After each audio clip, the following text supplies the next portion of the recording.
자, 이제 우리 김세진 선교사님 오셔서 성경 직접 읽어주시고요. 그리고 말씀 하나님의 은혜라는 제목으로 말씀 전해 주실 때에 여러분 큰 은혜가 있기를 바랍니다. 우리 두 손 들어 할렐루야를 응접하십시다. 할렐루야. 이렇게 저녁 시간에도 불러주시고 말씀을 전할 수 있는 기회를 이렇게 주셔서 너무 감사합니다. 말씀의 제목, 저녁에 말씀을 준비했는데 말씀을 준비하면서 제가 은혜를 받아가지고 굳이 말씀을 전하지 않아도 그래도 하나님께서 주시는 은혜 함께 나누면서 이 밤에도 주님만 바라보는 복 있는 시간 되었으면 좋겠습니다. 오늘 하나님 말씀은 마태복음 20장 1절부터 16절 말씀입니다.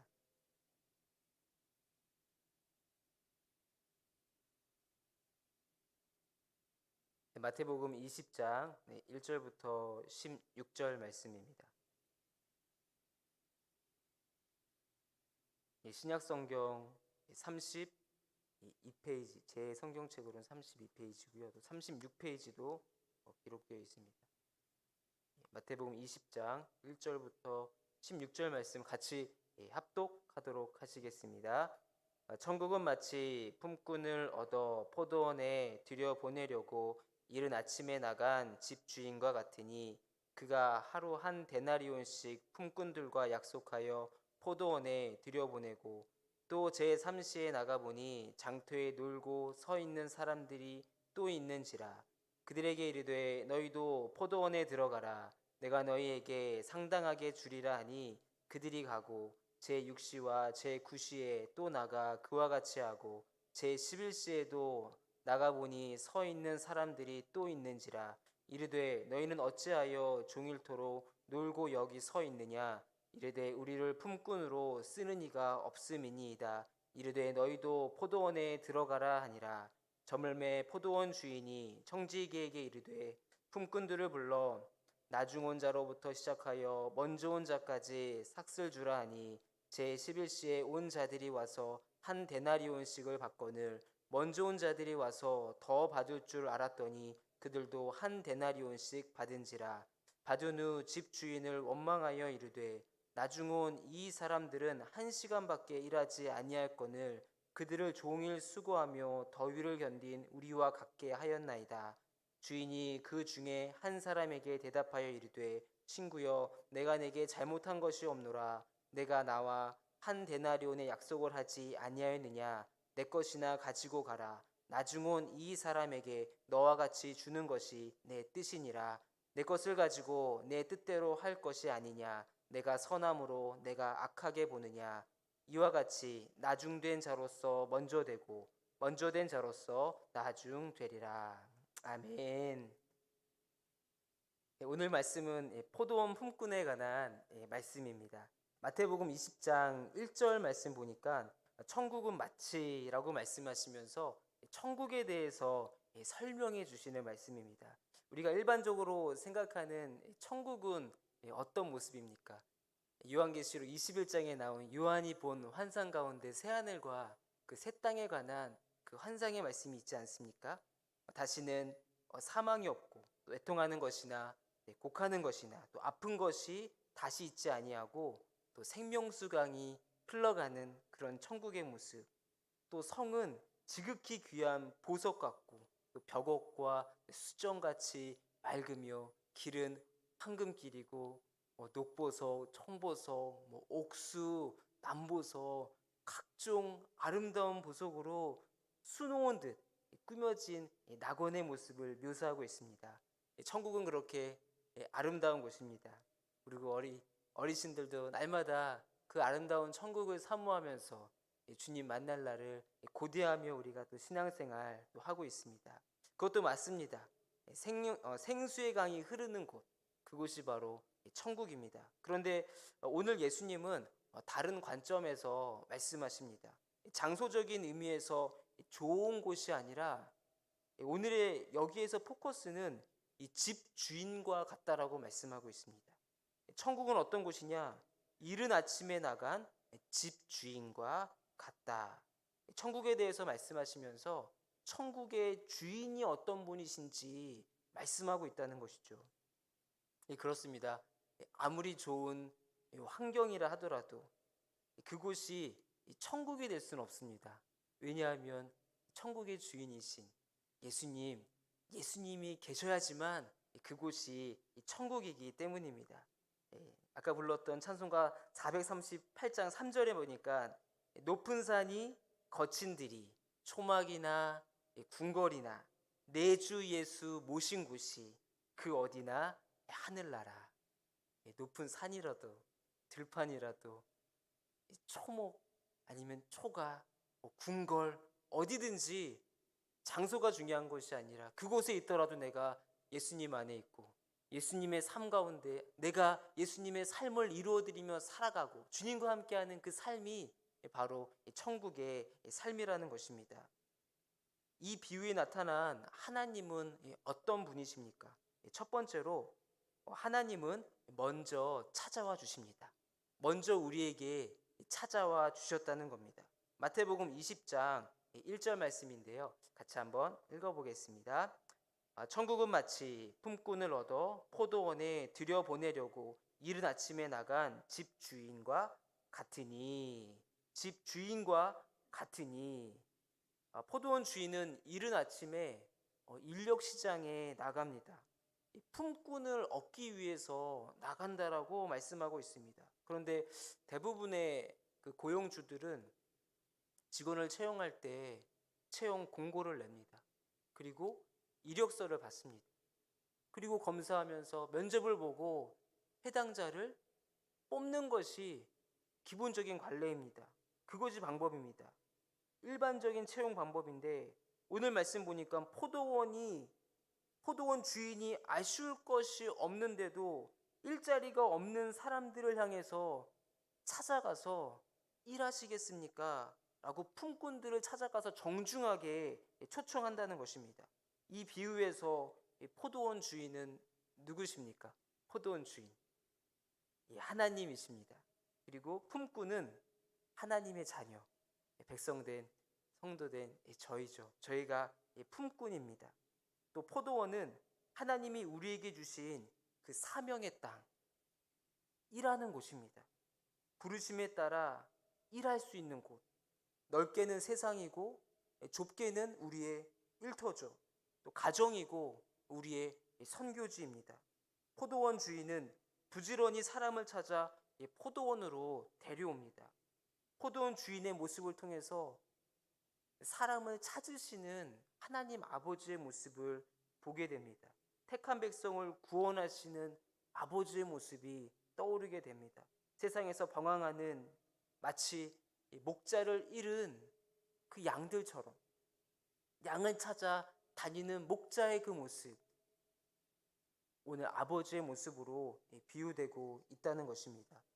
죄 많은 인간이 하나님을 먼저 찾아야 되는데 또 구원을 갈망해야 되는데 또 교만하고 또 어리석고 또 무지하여서 하나님을 떠나 하나님을 찾지도 않는 그런 백성들을 불쌍히 여겨주시고 하나님께서 직접 찾으시고 불러주셨다는 것입니다. 성경에 나타난 천국의 비유를 보면 하나님은 잃어버린 자들을 또 잃은 양을 찾는 모습을 보게 됩니다. 잃은 양을 찾으실 때 또 이렇게 질문하지 않습니까? 너희 생각에는 어떠하냐? 만일 어떤 사람이 양 100마리가 있는데 그 중에 한 마리를 잃으면 99마리를 산에 두고 한 마리를 찾기 위해서 나서지 않겠느냐? 또 달란트 비유에서 10드라크마에서 하나를 잃으면 등불을 켜고 집을 쓸며 찾아다니기까지 부지런히 찾지 아니하겠느냐. 예수님이 그렇게 하신 이유가 바로 잃어버린 자를 찾기 위함이고 그것이 바로 예수님께서 이 땅에 오신 목적이고 성경에서는 사명 선언문과 같이 누가복음 19장 10절 말씀에 예수님이 오신 목적에 대해서 말씀하고 있습니다. 누가복음 19장 10절 말씀 같이 읽겠습니다. 인자가 온 것은 잃어버린 자를 찾아 구원하려 함이니라. 예수님께서 이 땅에 오신 목적입니다. 잃어버린 자를 찾기 위해서. 그래서 내가 구원받은 것, 또 내가 구원받고 싶어서 내가 구원을 찾은 것이 아니라는 것이죠.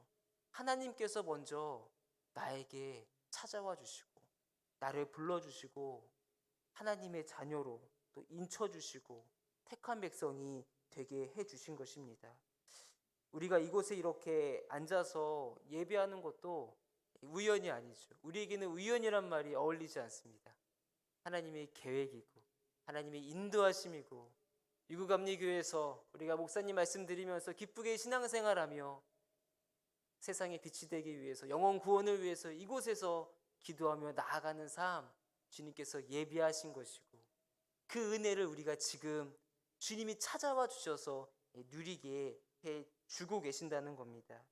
그래서 바라기는 주님의 마음을 우리에게도 주셔서 주님이 우리를 찾았듯이 제가 여기 들어오면서 처음에 여기 앉아서 기도하는데 2년 전에 저희도 새생명 축제했거든요.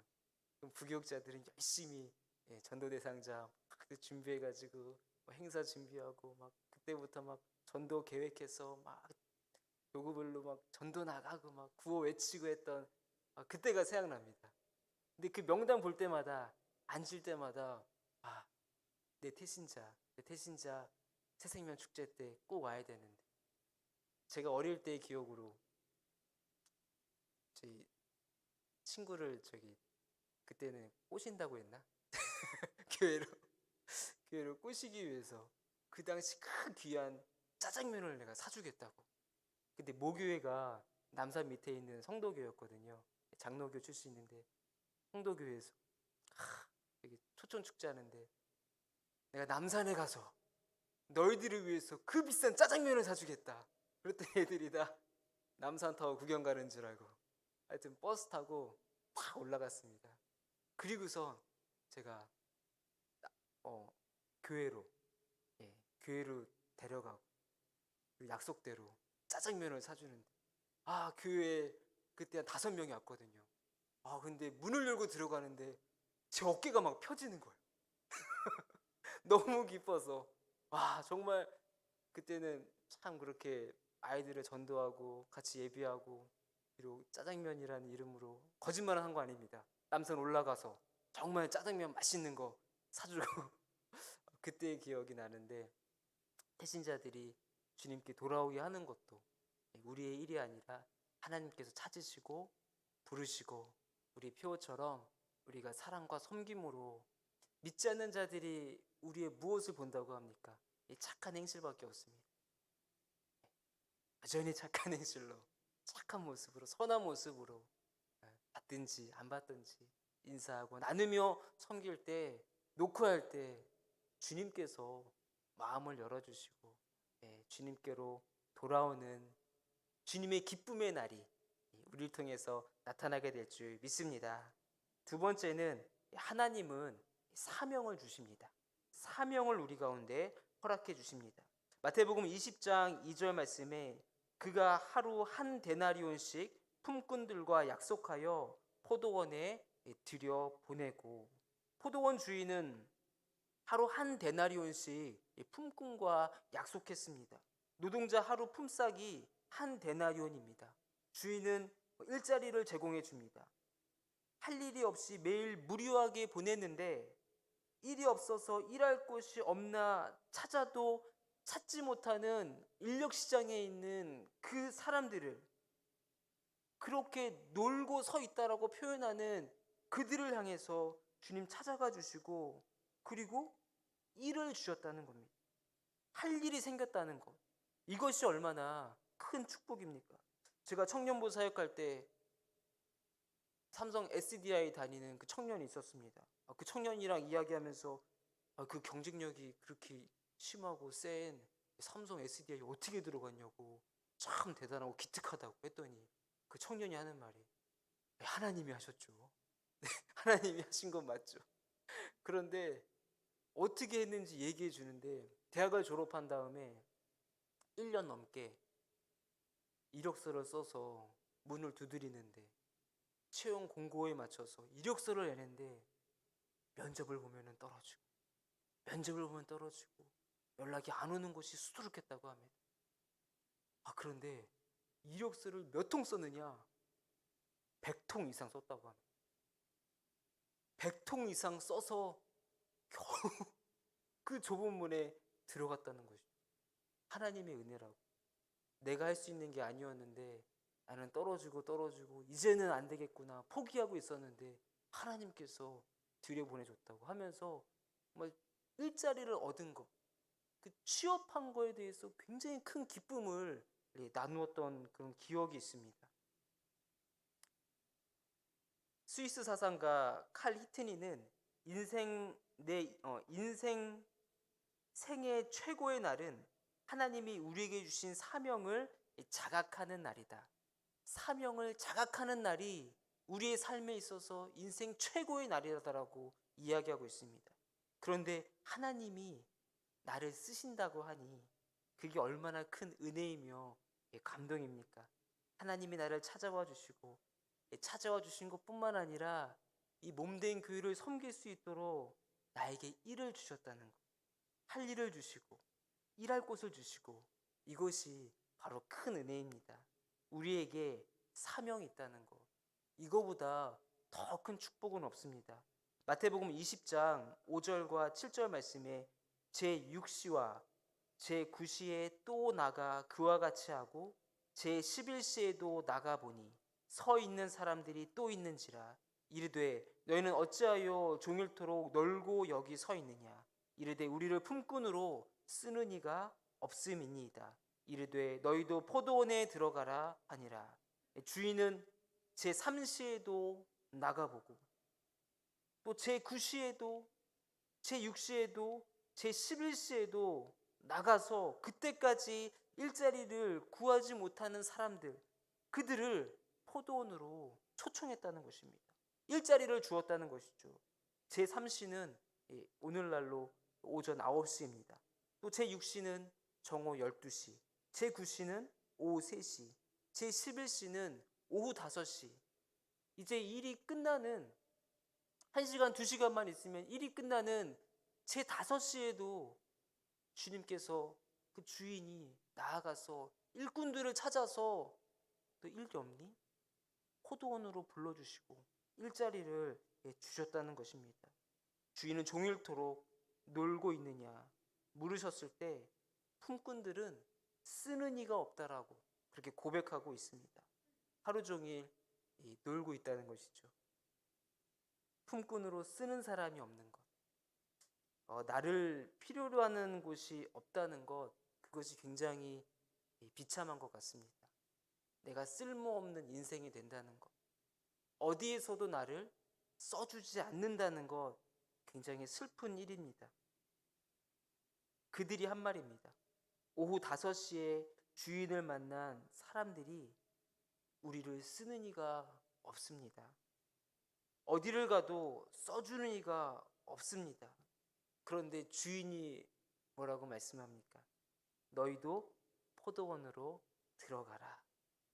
아무도 써주지 않지만 주님께서는 그 남아있는 사람들, 그 시간까지 일자리를 구하지 못하는 그들도 포도원으로 일할 수 있도록 인도해 주신다는 것입니다. 우리가 여기서 알 수 있는 점은 이 포도원 주인은 자기가 원해서 품꾼을 썼다기보다도 순전히 품꾼들을 위해서 일자리를 만들어 준 겁니다. 6절 말씀처럼 어찌하여 종일토록 놀고 여기 서 있느냐. 주인이 품꾼을 부른 것은 단순히 일을 시키고 돈을 주고 살기 위한 목적이 아니라 일할 기회를 주었다는 것이죠. 은혜를 주시기 위해서 부르신 것입니다. 하나님이 우리를 부르시고 포도원에서 일할 수 있도록 사명을 주시는 이유, 그 이유는 전적으로 누구를 위한 겁니까? 하나님을 위한 것이 아니라 우리의 행복을 위해서, 우리가 포도원에 일하면서 열매 맺고 수고하며 애쓰며 그 거둬들이는 기쁨을 누리게 하시기 위해서 주님께서 일부러 찾아와 주시고 우리를 포도원으로 불러 주셨다는 것입니다. 전적인 하나님의 은혜인 것이죠. 저희가 선교지를 정할 때 담임 목사님과 함께 제가 삼본에 있는 시민의 교회에서 파송을 받았는데, 그곳에서 부교육자로 생활하고 목사님께서 우리 공산주의, 사회주의 국가 선교하자. 그래서 저를 부르셔서 제가 훈련받고 이제 선교지로 나아가게 되었습니다. 나가기 전에 이제 목사님께서 정탐 한번 가자. 라오스가 어떤 곳인지 정탐 가자. 근데 갈 때 이제 단기팀을 꾸렸거든요. 그래서 그곳에 계신 선교사님의 인도함을 받아서 이제 선교지로 갔는데, 들어갈 때는 해외 봉사단으로 들어갑니다. 뭐 선교 왔다고 하면은 들어가지 못하니까 해외 단기팀, 이제 해외 봉사팀. 그래서 이제 조끼도 입고 이제 막 봉사하는 그런 조끼도 입고 막 들어가서 학교에 가서 이제 아이들 방과 후 이제 프로그램 해주면서 아이들과 같이 교제하면서 그곳에서 이제 간접적으로 말씀을 전하기 위해서 다 준비해서 갔습니다. 그리고 마을로 들어가는데 들어가자마자 경찰들이, 이제 공안이죠. 공안들이 이제 들어닥쳤습니다. 그리고 뭐 하려고 하니까 할 때마다 이제 꼬투리를 잡는 거예요. 여기 왜 왔냐고. 오기 전에 다 서류 내고 온다라고 다 보고하고 절차 맞춰서 허락받아서 들어갔는데도 그래도 꼬투리 잡는 거예요. 알고 봤더니 선교사님이 말씀하시는데, 이 공안들이 외국에서 오면은 이제 건수라고 생각하는 거예요. 다 외국인들은 돈으로 보이는 거예요. 그러니까 다 서류에 문제 없이 가져가도 그래도 꼬투리를 잡으면서 왜 왔느냐, 여기서 뭐 할 거냐, 언제 갈 거냐, 잠은 어디서 자냐 계속 물어봅니다. 너무 지치니까 단기팀이 선교를 하고 활동을 해야 되는데 따라붙어서 못 움직이게 하니까, 그때 저녁에 모여서 찬양을 하는데도 바로 앞에서 문 밖에서 막 의자 놓고서 본인들이 지킨다고 앉아있는 거예요. 찬양을 부를 수 있나요? 허밍으로. 허밍으로 찬양하고 목사님 말씀은 천천히 또 조용히 전하시고 하는데, 그 막 청년들이랑 다 같이 갔는데 청년들이 막 눌리는 거예요. 그리고 얼마나 무서워요. 공안들이 지키고 있으니까 한국 못 들어갈 줄 알고 막 겁먹어가지고 막 겁주고. 그래도 은혜 가운데 선교를 마치고 이제 일주일 만에 복귀했는데, 주일날 목사님께서 당회실로 이제 부르시는 거예요. 심각하게 말씀하시죠. 우리가 영혼을 구원하는 거 참 좋은데 굳이 라오스가 아니어도 괜찮다. 목사님도 가서 고생하셨거든요. 라오스가 아니어도 괜찮다. 이웃나라 태국 있지 않냐, 캄보디아 있지 않냐, 자유롭게 이제 이렇게 눌리지 말고 좀 복음 전할 수 있는 곳으로 선택해도 괜찮다.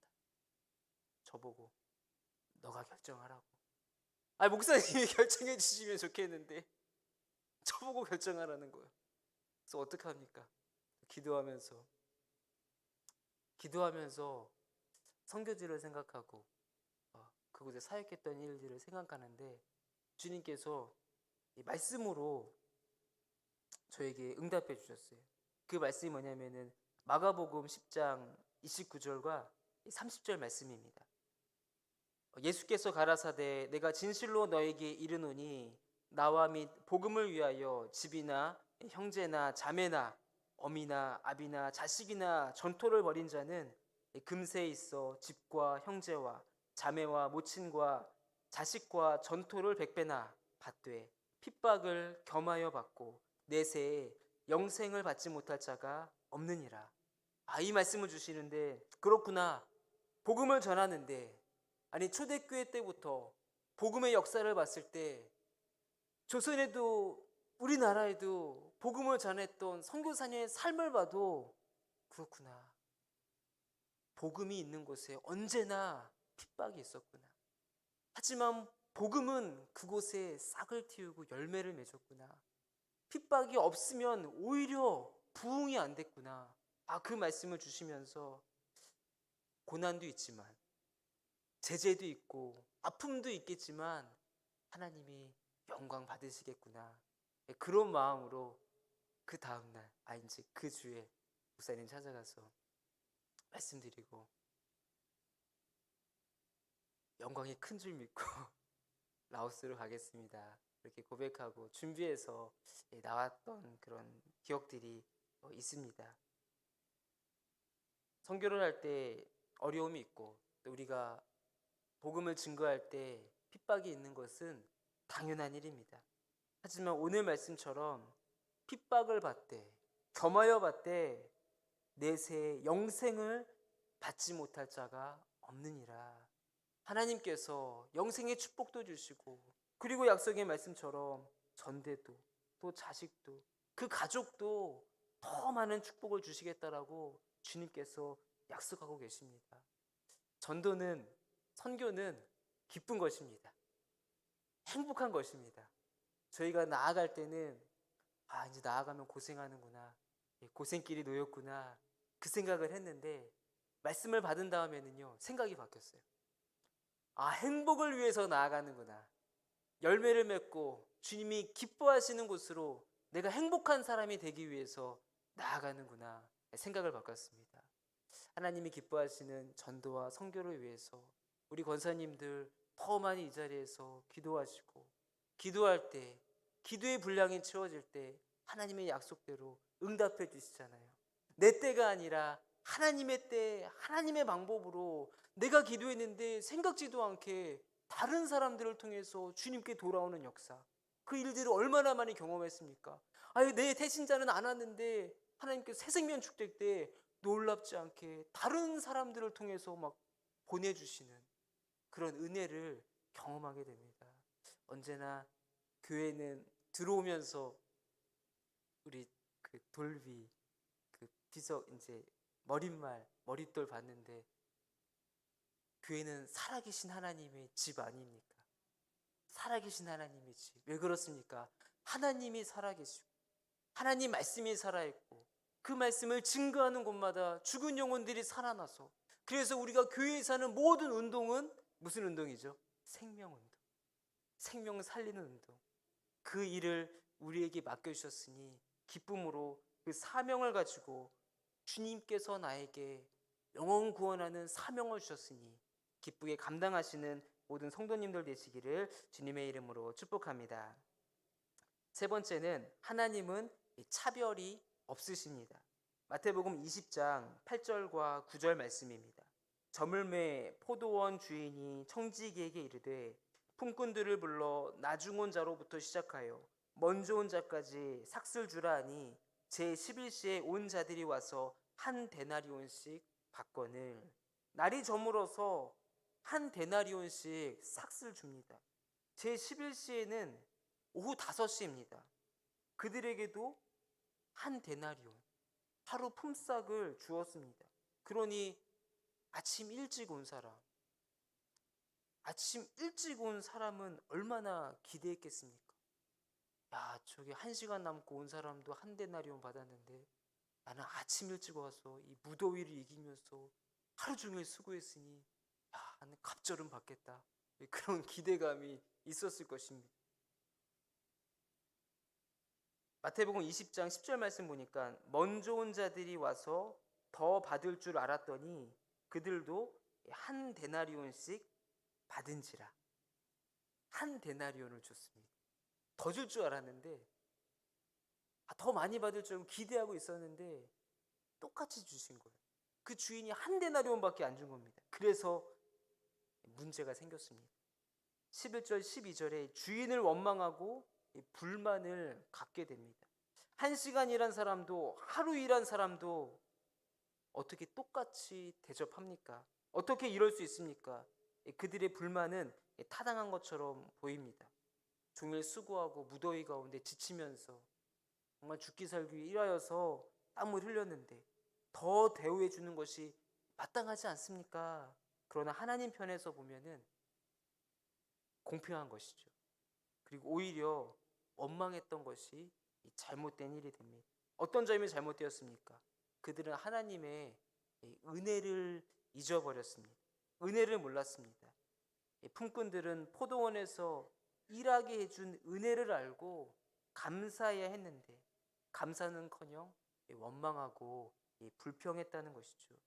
그들 마음에 일찍부터 포도원에서 종일토록 일한 수고하고 그 더위를 무릅쓴 자들이라는 자기 의로움 때문입니다.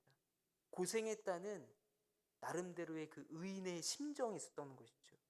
늦게 온 사람보다 더 보상받아야 된다는 그런 보상 심리도 그들에게 있었습니다. 물론 보통 상식과 맞지 않는 부분들이 있습니다. 맨 처음에 온 사람은 한 10시간 정도 일했습니다. 나중에 온 사람은 1시간 일했습니다. 곱하기 열은 해야죠. 똑같이 한 데나리온을 준다는 것 공평해 보이지 않습니다. 하지만 당시 상황을 봐서 일찍 온 사람들이나 늦게 온 사람들이나 품꾼으로 고용해 준 것 그 자체를 은혜로 기억해야 된다는 것이죠. 은혜인 것입니다.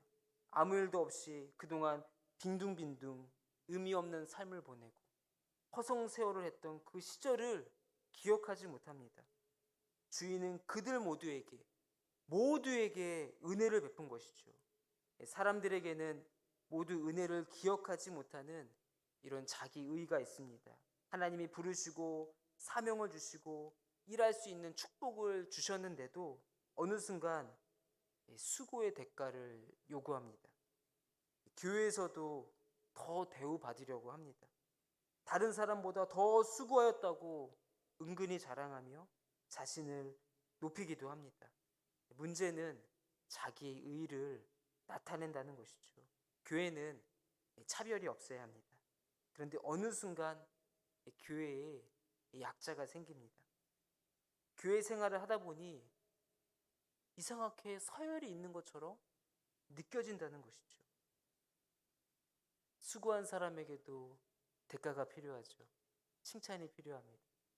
그것은 하나님이 주시는 하늘의 상이고 하늘의 열매인 것이죠. 우리가 이 땅에서 받고자 한다면 교회는 언제나 불편할 수밖에 없다는 것입니다. 바로 위의 본문인 마태복음 19장 27절입니다. 이에 베드로가 대답하여 이르되 보소서 우리가 모든 것을 버리고 주를 따라 싸운데 그런즉 우리가 무엇을 얻으리이까? 베드로가 말합니다. 우리가 모든 것을 버리고 주님을 따랐습니다. 그런데 우리가 무엇을 얻겠습니까? 베드로는 초기 멤버 아닙니까? 초창기 멤버. 수제자라고 하지 않습니까? 정말 주를 위해서 모든 것을 버리고 수고하고 애쓰며 주님과 동행하면서 전도 제자로 얼마나 많은 고생을 했습니까? 그런데 베드로의 질문이에요. 주를 따랐으니까 내가 무엇을 얻습니까? 주님 뭐 주실 거예요? 보상이 뭡니까? 근데 그때 주님께서 말씀하십니다. 먼저 된 자가 나중 될 것이다. 베드로에게 하신 말씀이죠. 먼저 됐는데 청천벽력과 같이 나중 될 것이라고 말씀합니다. 너 착각하지 마. 천국의 질서는 그게 아니야. 보상이 아니야. 먼저 오고 더 수고했다고 해서 그것이 특권이고 지위를 부여하는 것이 아니라는 겁니다. 특권이란 선택받지 못한 사람을 위한 더 많은 헌신입니다. 특권은 더 많이 섬기기 위한 특권입니다. 먼저 됐다는 것은 나보다 조금이라도 늦게 온 사람을 위해서 더 많이 섬기라고, 더 많이 희생하라는 주님이 우리에게 주신 특권이라는 것이죠. 기득권이란 연약한 사람을 섬기라고 하는 것이죠. 하루라도 늦게 온 사람을 섬기라는 것. 그래서 직분을 무엇이라고 합니까? 섬김의 직분이라고 합니다. 우리는 언제나 섬기는 자로 무엇을 받기보다도 내가 교회를 위해서 무엇을 할까? 우리 성도를 위해서 내가 어떤 일을 할까? 그 섬김을 통해서 주님이 기뻐 받으시는데 나는 어떻게 섬길까? 이런 섬김이 많은 교회가 하나님이 기뻐하시는 교회일 줄 믿습니다. 주인은 잘못한 것이 없습니다. 일하기 전에 이미 약속한 대로 한 데나리온을 주었습니다. 근데 주님의 은혜가 충만하여 늦게 온 자에게도 한 데나리온을 주신 겁니다. 주인은 자기의 것을 쓸 수 있는 권한을 가지고 은혜를 베푸는데 사용했습니다. 하나님은 세상을 뜻대로 창조하시고 또 만드시고 운영하십니다. 모든 것이 하나님의 것입니다. 하나님의 마음대로 하실 수 있습니다.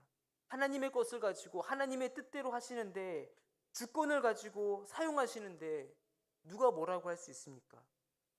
그런데 원칙이 있습니다. 하나님의 주권은 항상 선하다는 것입니다. 지금 당장은 부당하다고 할 수 있지만 결국 지나서 고백하는 것, 하나님은 선하십니다. 하나님은 인자하십니다. 역시 하나님이 옳으셨습니다. 선하신 하나님을 찬양하게 된다는 것입니다. 나중된 자로서 먼저 되고 먼저 된 자로서 나중될 수 있습니다. 아무리 일찍 신앙생활을 하더라도 자기 의와 오늘 나와 있는 풍꾼처럼 원망한다면, 또 보상 심리가 있다면 나중될 수밖에 없습니다. 사도 바울의 예를 봐도 얼마나 많이 고생을 했습니까? 매도 많이 맞았잖아요. 풍랑도, 굶주림도, 강도의 위협도 받고 죽을 고비도 얼마나 많이 넘겼습니다. 근데 그가 그 수고하고 고생한 가운데 주님께 고백하는 그의 고백은 모든 것이 하나님의 은혜라는 것입니다. 고린도전서 15장 10절 말씀입니다. 그러나 내가 나된 것은 하나님의 은혜로 된 것이니 내게 주신 그의 은혜가 헛되지 아니하여 내가 모든 사도보다 더 많이 수고하였으나 내가 한 것이 아니요 오직 나와 함께 하신 하나님의 은혜로라. 하나님의 은혜임을 고백하고 있습니다. 많이 고생했다고 보상해 달라고 하지 않습니다. 바울의 마음에는 감옥에 갇히고 채찍에 맞았지만 하나님께 원망하며 내가 감옥에 가서 주를 위해서 고생했는데 고생의 대가가 무엇입니까? 이렇게 고백하지 않습니다.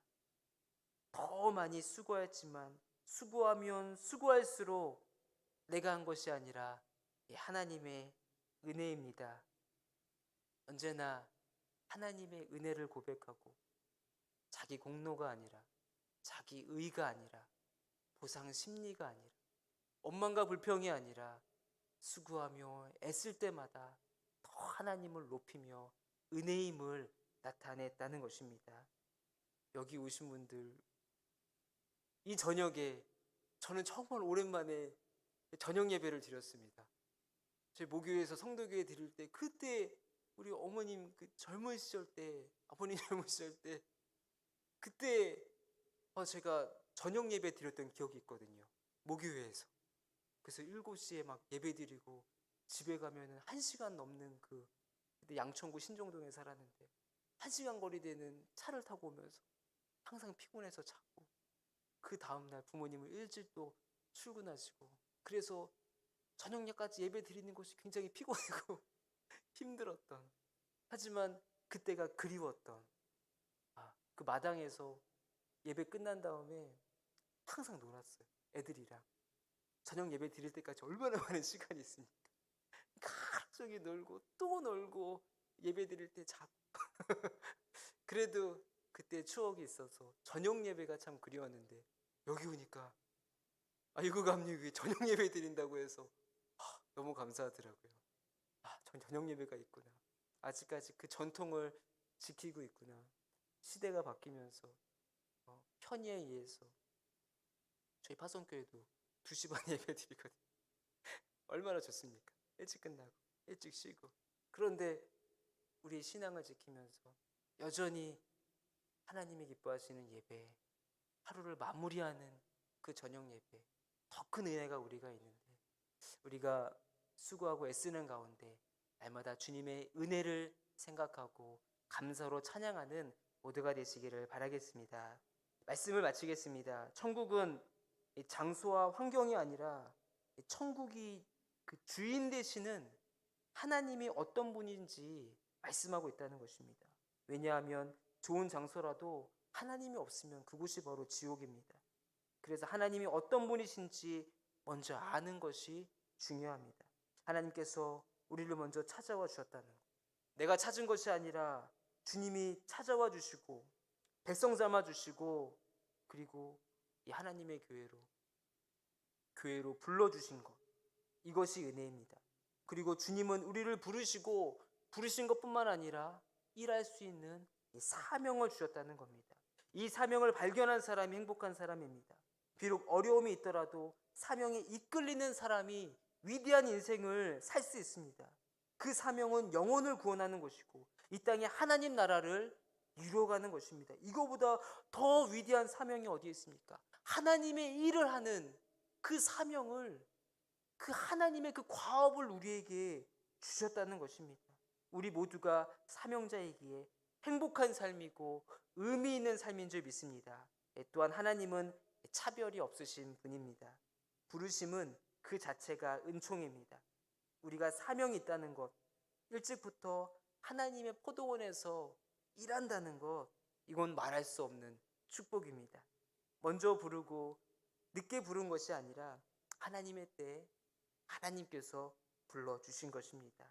하나님의 나라를 이루어 간다는 것, 하나님의 포도원에서 일한다는 것, 이것이 은혜임을 기억하며 더욱 감사하며 몸된 교회를 세우고 더욱더 헌신하고 또 순종하며 우리를 통해서 그리스도의 향기가 이 지역에 널리 퍼지는 유구감리교회 성도님들 되시기를 주님의 이름으로 축복합니다.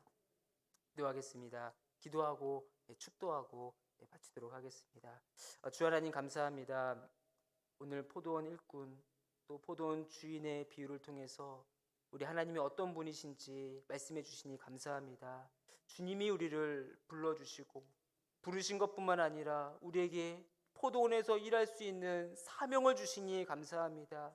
우리의 인생에 있어서 하나님의 나라를 이루어가는 그 특권을 우리 가운데 허락해 주셨으니 특별히 개인이 할 수 없기에 주님께서 교회를 통해서 일하게 하시고 교회를 통해서 영혼 구원의 사명을 주시니 우리가 더 교회에 속해서 하나님의 나라를 이루어가게 해주시고 특별히 차별이 없으신 하나님, 나중 온 자나 먼저 온 자나 은혜로 고백하라고 말씀하셨으니 우리가 언제나 감사로 고백하게 하시고 특별히 먼저 온 자들로 그 부르심에 순종하며 더 섬김의 자세로 우리를 통해서 복음이 증거되고 주님이 영광 받을 수 있도록 우리가 더욱더 기도하며 말씀 가운데 쓸 수 있도록 역사하여 주시옵소서. 지금은 우리 주 예수 그리스도의 은혜와 하나님의 사랑과 성령의 교통 역사 충만 내주하심이 하나님의 은혜를 고백하는 이곳에 모인 성도님들의 삶 가운데 또 가정과 또 일터 위에 유구 감리교회 위에 복음을 전하는 그리스도의 삶으로 살기로 결단하며 복음의 발걸음을 옮기는 모든 성도님들 위해 지금으로부터 은혜와 평강이 항상 함께 있을지어다. 아멘.